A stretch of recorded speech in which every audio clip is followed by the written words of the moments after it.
actual builder's supply. This video is to bring you a closer look at the Schlage. This is their part number 35-157.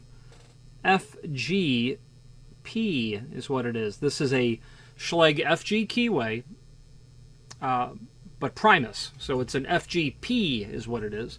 And the Primus is a patented key system that came out in the, it was patented about the mid-1980s, 86, 87, I don't recall, maybe earlier, and hit the market at some point in the late 80s. I first saw it in the very early 90s.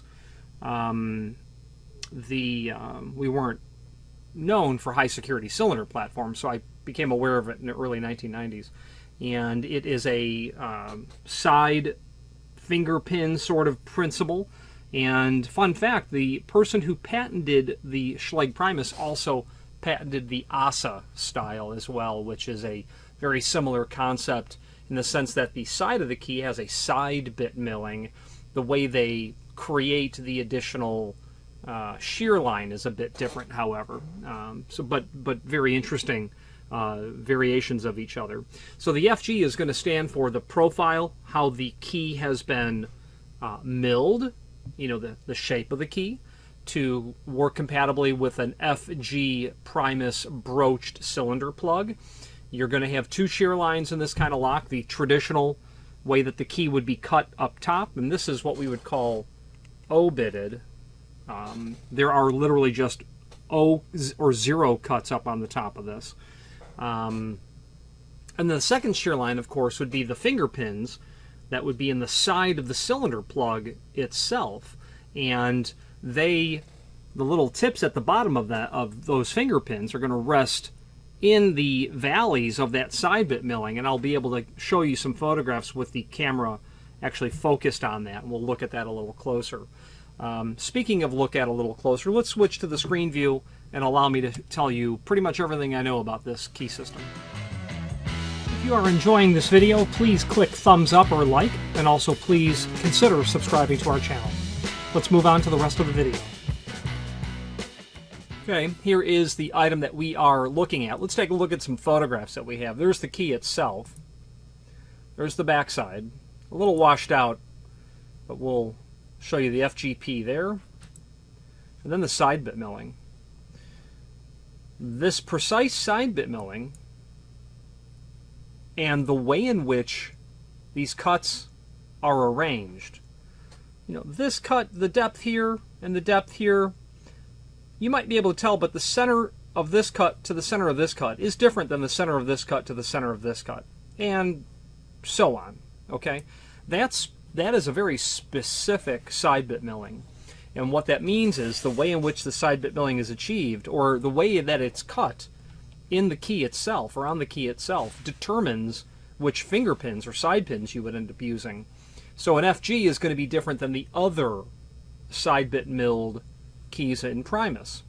Okay? And we're going to talk more about that in a moment. There's kind of a profile of what the thumb side of the key would look like, and then the opposite side, just for the sake of showing you that information.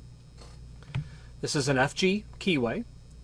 Now, it's called Primus Level 1. Very, very important. See Primus manual link for additional information. We will. Primus service manual is here. This is the multiplex structure of the Primus keys, C, CE, E, E, F, F, and FG. Okay, there are these 6. They're missing one.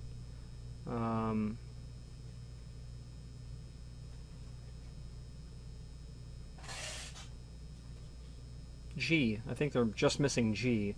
The point of the matter is the FGP is what we would call a simplex keyway. It doesn't participate in these other broachings, meaning there is no multi-section blank that will operate that short of the all-section blank. So you wouldn't be able to use this with a J or an HP blank, is what they're showing there. Now, let's take a look at the Primus service manual and keep in the back of our head level 1. We fire up the Primus service manual, and if you deal in Primus at all, you'll want to, at a minimum, know where to find this document. There is a tremendous amount of information that is in here.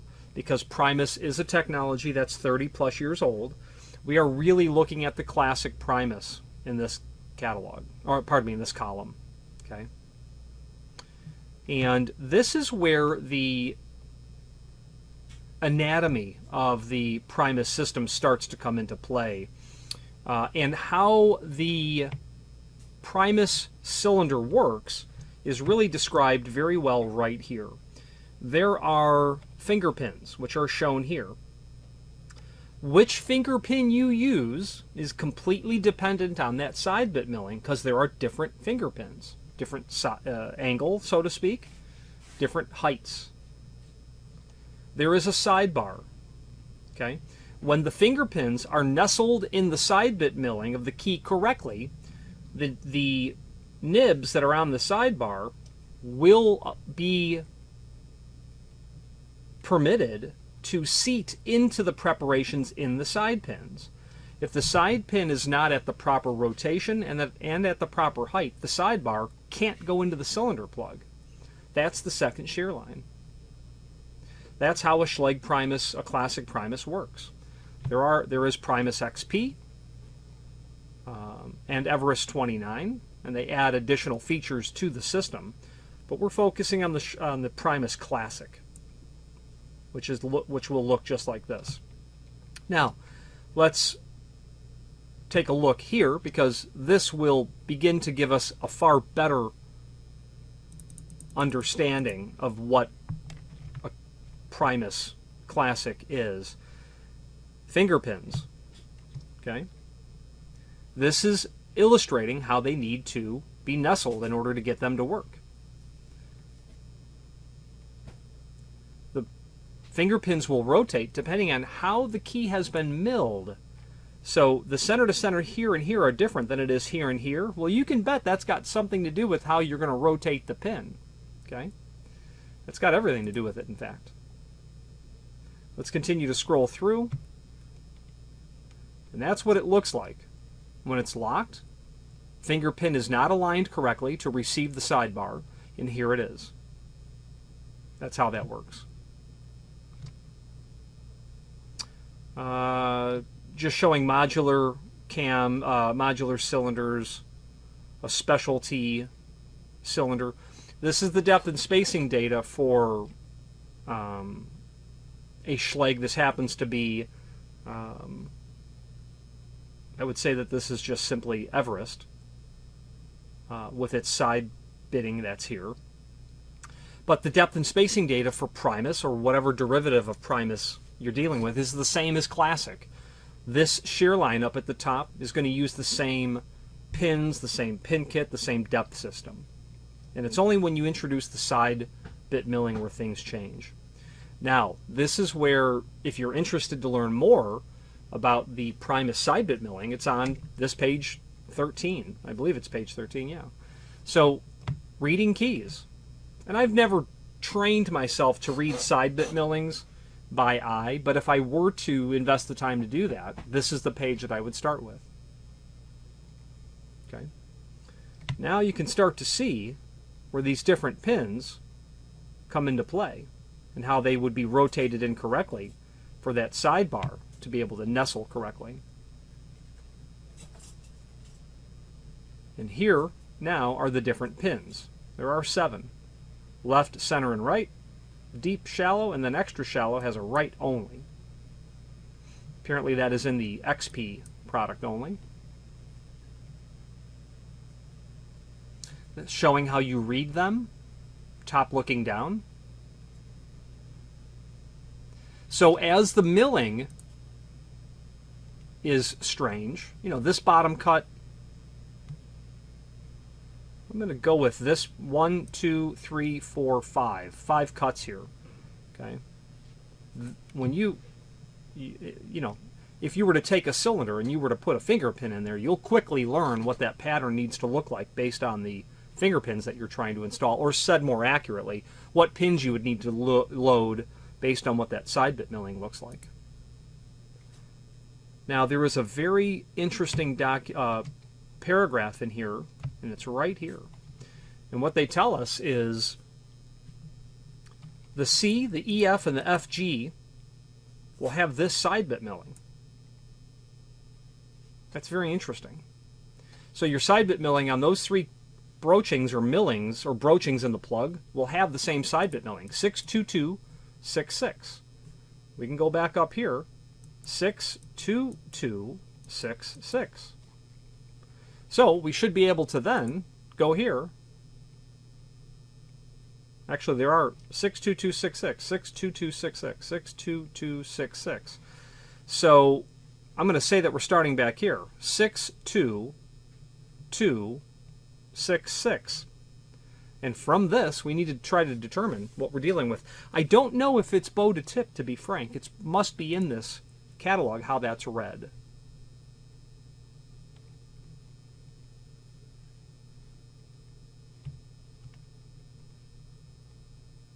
I'm assuming it's the same as bow to tip. And I'm looking to scan if I can find that quickly. The sequence number is a 4-digit with okay. Okay, it doesn't indicate there. The sequence number they're saying is a confluence of the keyway and the side bit milling. Sometimes you'll have a box of Schlage Primus blanks and it will have a sequence number on it. Well, that's pretty important because it'll tell you. If it's 1004, you're dealing with a 62422 and a CEP keyway in the classic Primus. Now, we spoke about level 1 before. The only way that you can buy these blanks without being challenged, or without being required to produce paperwork, would be in a level 1. There is no restriction on level 1. Anyone can purchase those from a distributor like myself. But when you graduate out of level 1,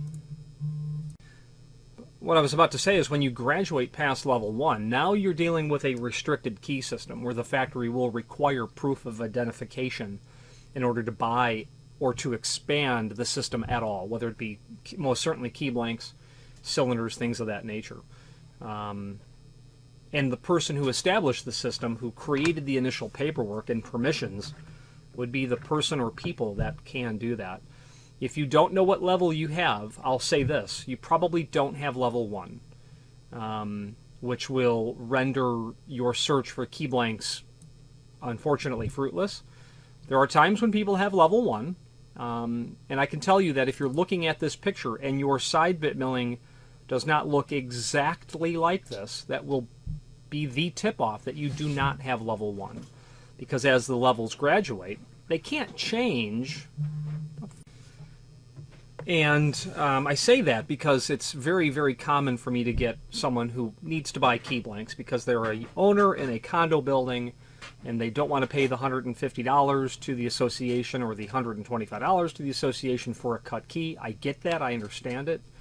It's just not going to work. People have ordered key blanks from us saying, wait a minute, it's Primus. And they don't understand that there are multiple levels. And again, it's levels, how they differentiate. So in a completely fictitious sort of analogy, I can buy level 1 key blanks and I can put those on my house and have a really good, secure feeling that anyone who has my key is not going to walk into the local home improvement center and get a key cut. That doesn't mean I can't sell you the key blanks and then you can get the key cut. But that's pretty good. So level 1, or, a very... you have to exert additional effort to get the key blank, but there would be nothing stopping you from ultimately getting the key blank, all the way up to a national laboratory or a,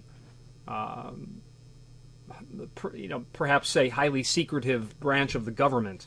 Their physical facilities that are locked down behind these other levels of Primus where it could become so exclusive that they literally own what we would call the keyway, which again is not necessarily a broaching, although perhaps it is, but it's also the combination of perhaps broaching and the side bit milling, where no one can buy the key blanks except that outfit, that national defense contractor for the military. You get my point, I hope.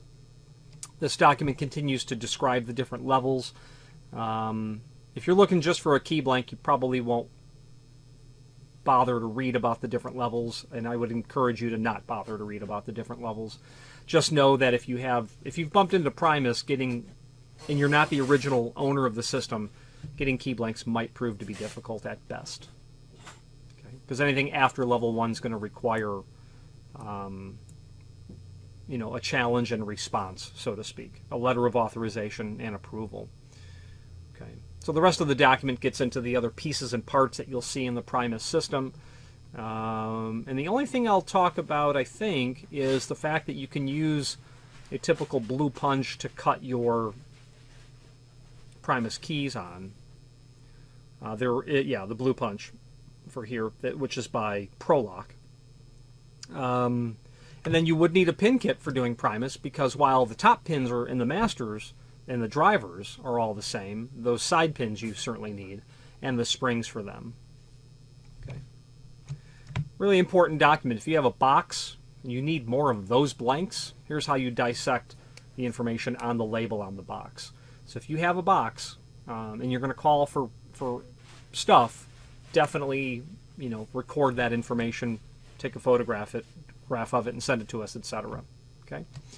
Now, completing this video, there is a link below this video, as seen here, to the manufacturer's page, where you can pull up not only all of the Schlage products that we sell by means of this horizontal navigation as seen here, but also a link to the manufacturer's website here, a link to the manufacturer's product catalog here, a multitude of encyclopedic documents here, parts manuals, templates, service manuals, warranties, etc. Just if it's encyclopedic about Schlage, this is where we dump it. Speaking of catalogs, we have some archival catalogs. We have our crown jewel currently is the 1936 Schlage catalog. That's 10, 15 years after they started in business, something in that range. So it's really a pristine example, and I have the physical copy. It's a pristine example of a very valuable catalog as it pertains to the history of American lockmaking. Other catalogs here, mid-century, 60s, 70s, 80s. Okay, let's wrap up this video on camera. If you've not hit subscribe yet, we would very much appreciate if you did, and hopefully you're enjoying this video. Now, let's get back to it.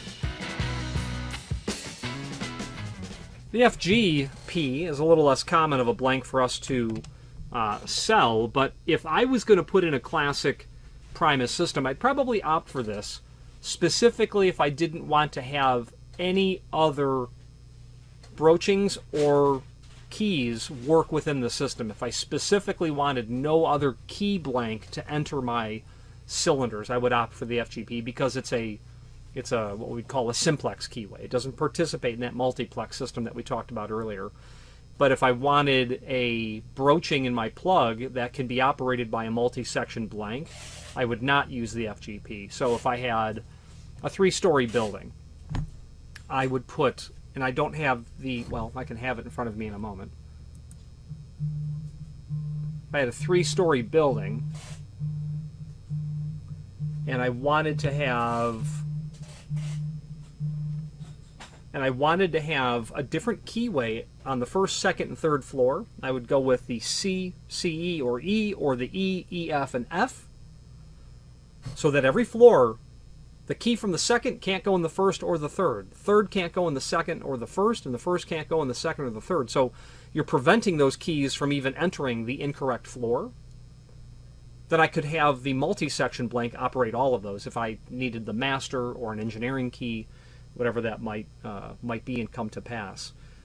So use FGP when you don't want it to participate, and then don't use it when you want it to participate, because you could easily have a system where a multiplex environment would better serve the needs of the end user.